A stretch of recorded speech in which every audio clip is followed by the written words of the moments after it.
Hi, my name is Michelle Luisa Raldizo. I'm the setter in Wyoming Falcons. Hi guys, I'm Martina Ferrer. I'm the opposite spiker of St. Johnson's.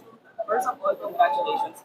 Ano yung pakiramdam na nakakuha kayo ng individual awards this conference?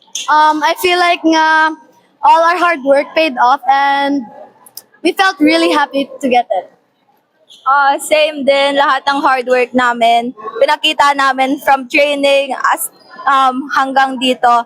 And hanggang matapos yung laro na at tournament na to. At pasalamat po kami kay sa coaches namin and hindi kami pinapabayaan. At kay Lord.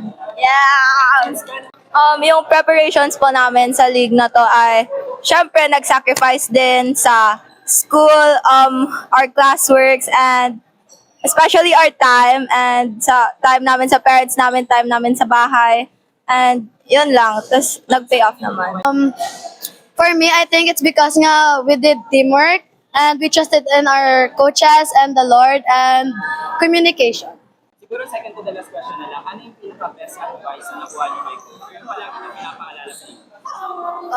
Always listen, always, what do you call this?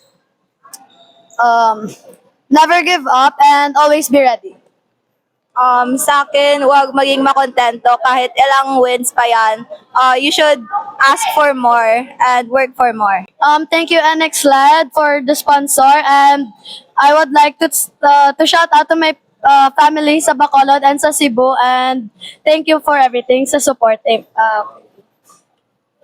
Shout out din po sa ibang sponsors namin from Bacolod, and especially to the parents and my family sa Bacolod.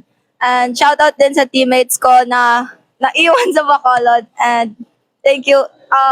Pasalamat din kami kay Lord always.